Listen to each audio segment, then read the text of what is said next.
How's it going, guys? I'm KTO, and today, a special tribute to my Cleveland Browns, the team who seems to mess everything up. Unless you're a fan of the Falcons or the Patriots. The Browns have more former players in this game than any other team. And Falcons fans, you should be especially grateful.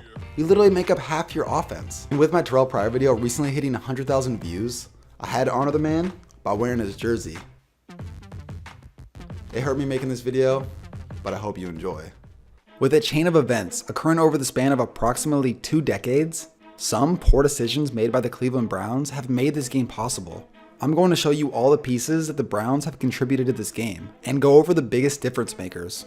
First up is Taylor Gabriel. Nicknamed Turbo Taylor, Gabriel is one of the smallest players in the league. At 5'8", 165 pounds, Gabriel was an undrafted free agent out of Abilene Christian University. Ever heard of that school? Probably not.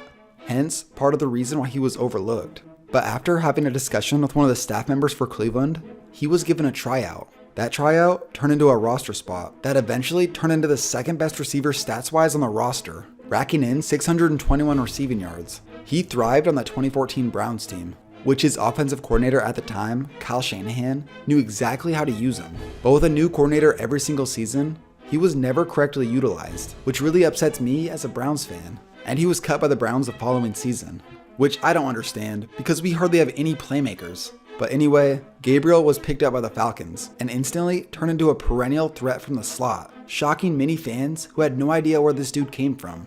Sadly, I did. Next up is Alex Mack. Mack was a first-round pick in 2009, drafted by the Cleveland Browns, and right away, he became a vital part of one of the better O-lines in the league. He played solid for years, earning 3 Pro Bowl selections. In 2014, Mack and company helped Cleveland to a great start to the season, rattling off a 7-4 record, which was first in the AFC North. For the first half of the season, the Browns had one of the best rush offenses in the league. That's due in large part to the success of their O-line. But Mack broke his leg and was placed on IR. Then the Browns' rush offense completely fell apart, and they lost their final 5 games. A season later, with frustrations with the organization and having to deal with a new coaching staff every year, he voided his contract, becoming one of the hottest commodities on the market for GMs. Then just a week after voiding his contract, the Falcons named the right price, and they signed Mack, instantly improving their team, especially their rush offense.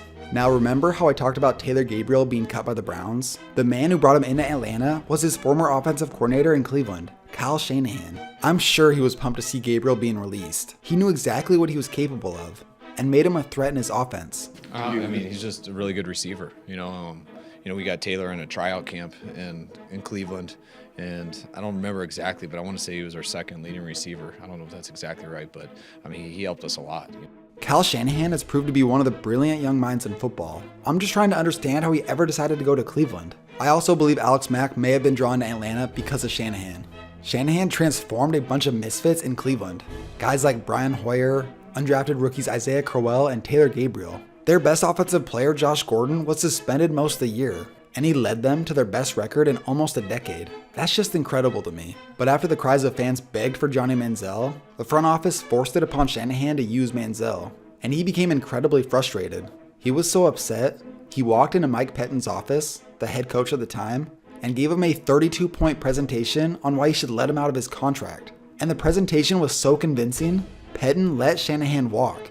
No questions asked. That's crazy. And of course, Atlanta picked him up. And going from Brian Hoyer and suspended Josh Gordon to Matt Ryan and Julio Jones, I think it's safe to say that Shanahan is in a better situation. Now here is the cherry on top. Julio Jones. Now Julio never played in a Cleveland uniform, but he was destined to become a Brown during the 2011 NFL Draft.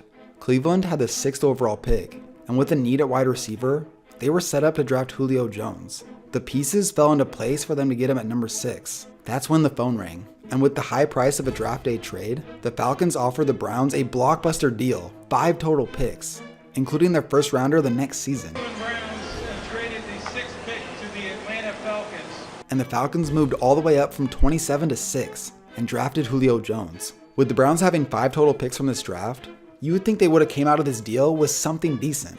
Literally, the best player they got was Trent Richardson, the man who was out of the league for being trash. Literally, out of those 5 picks, none of them are even on the roster.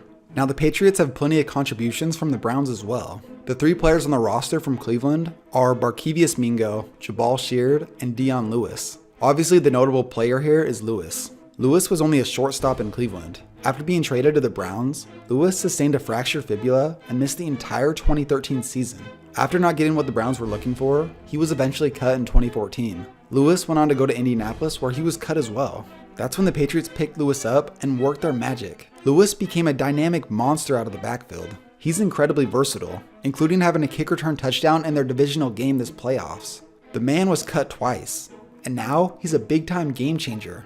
Talk about never giving up. But all these additions to the Patriots aren't nearly as insane as the final person I'm going to talk about, Bill Belichick. Now, before there was a dominant dynasty, before there was pick number 199, there was a first-time head coach. We are going all the way back to 1991. After stunning the Bills in the Super Bowl, the Giants were world champions. And one of the biggest reasons behind this victory, their shutdown defense, led by their defensive coordinator, Bill Belichick. He was big talk on the coaching carousel, and the Browns landed their next head coach. Now, surprisingly, there was a time where Belichick wasn't winning week in and week out. His career record in Cleveland was actually below 500, which isn't good, but considering it's the Browns, he actually did something us Browns fans haven't seen in over 20 years. He won the Browns a playoff game in 1994, which was his first playoff win as a head coach. And shockingly, the Browns' last playoff win. As a Browns fan, ouch. But to all you Patriots fans, be thankful for ungrateful Cleveland fans.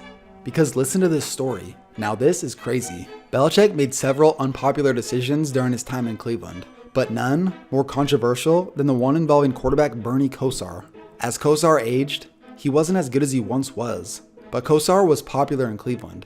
The guy that Browns fans believed would get them to the Super Bowl. And things between Kosar and Belichick were never that great. Bill brought in Vinny Testaverde and made Kosar the backup.